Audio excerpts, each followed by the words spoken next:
When in doubt, look at the gut. O sea, cuando tengas dudas, empieza por el intestino. El intestino es el eje, por muchas razones, de muchos de los problemas de salud y muchas de las enfermedades.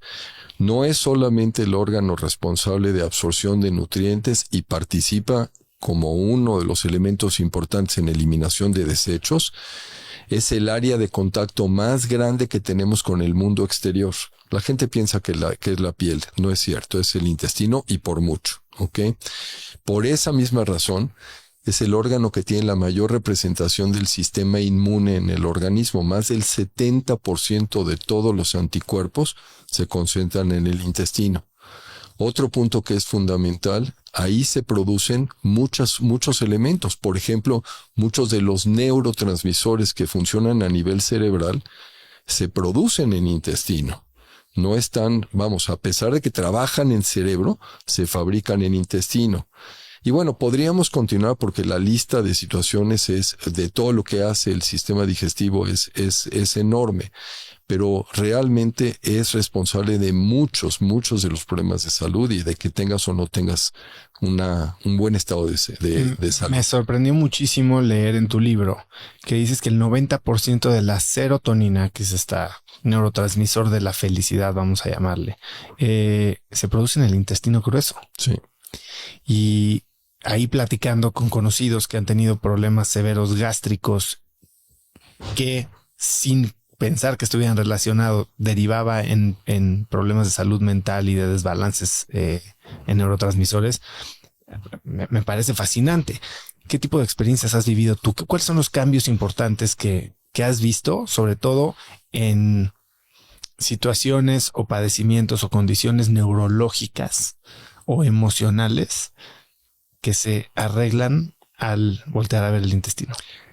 Es tal el conocimiento que hemos adquirido de todo esto. Fíjate, cuando yo estaba en la escuela de medicina, en la prehistoria, literalmente la flora intestinal solamente era relevante por si te producía más gas o menos gas, porque no sabíamos nada de ella, ¿ok? En 2004 se publica el estudio del genoma humano. El genoma humano es la lectura de todos los genes que conforman al ser humano. Y ahí es donde por primera vez tuvimos el mapa completo para entender cómo estamos formados y cómo son esas interacciones que hay entre nuestros genes, la genética, el medio ambiente, por qué somos lo que somos, por qué nos comportamos como nos comportamos. En 2013 inició el proyecto del microbioma, precisamente la lectura de todos estos microorganismos. Y resulta que esta flora intestinal nos ha abierto un panorama extraordinario, al grado de que hoy sabemos que la información genética que tenemos en esa flora intestinal, en esa microbiota, es 100 a 150 veces mayor que la que tiene todo nuestro organismo. Y que toda nuestra información genética no funciona sin interactuar con esa información genética de la microbiota. Entonces, hoy hablamos de un eje intestino, microbiota, cerebro. Y ese eje funciona en los dos sentidos. Una alteración a nivel intestinal repercute produciendo problemas en sistema nervioso. Y una alteración en el sistema nervioso afecta el funcionamiento intestinal. Entonces, cuando tú me preguntas de experiencias, sin duda, o sea, puedes resolver problemas de depresión, de angustia, de trastornos obsesivo-compulsivos, hasta de menopausia y andropausia, por supuesto, atacando el sistema digestivo. Ese es el tema. Tienes que tener esa capacidad de ver integralmente cómo está funcionando el organismo y qué papel juega cada uno de estos elementos, porque todo está conectado. He escuchado experiencias que incluso condiciones como el autismo o el déficit de atención. Háblame más de eso. Sí. El autismo y todo este espectro de problemas de autismo, el Asperger es todo una diversidad de formas en las que esto se puede manifestar. Sabemos que tiene una vinculación muy importante con todo lo que es la flora intestinal, la permeabilidad del intestino y la alimentación.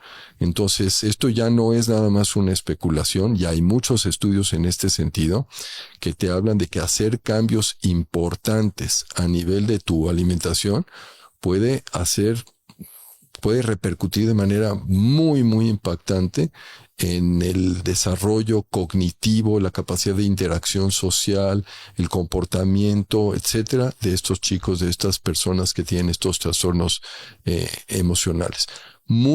Trastornos neurológicos, perdón. Mucho de estas situaciones, o sea, no nos damos cuenta el papel, el rol de la alimentación en todo esto. Y de lo mismo, esto te lleva a la salud intestinal y te lleva al control de estrés, el sueño, etcétera.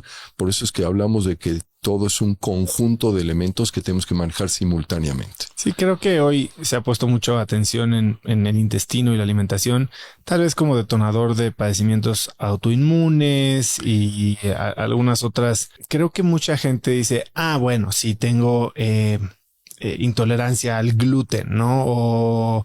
O irritable bowel syndrome, o este tipo de cosas como muy localizadas.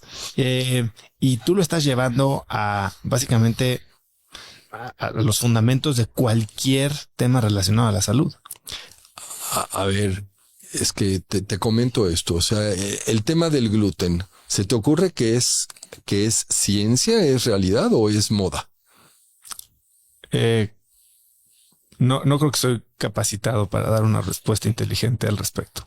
Pero ¿estás de acuerdo que hoy más gente, o sea, hoy volteas en los medios en los que convivimos, volteas y por lo menos tienes conocidos que dicen yo no como gluten o yo tengo sensibilidad?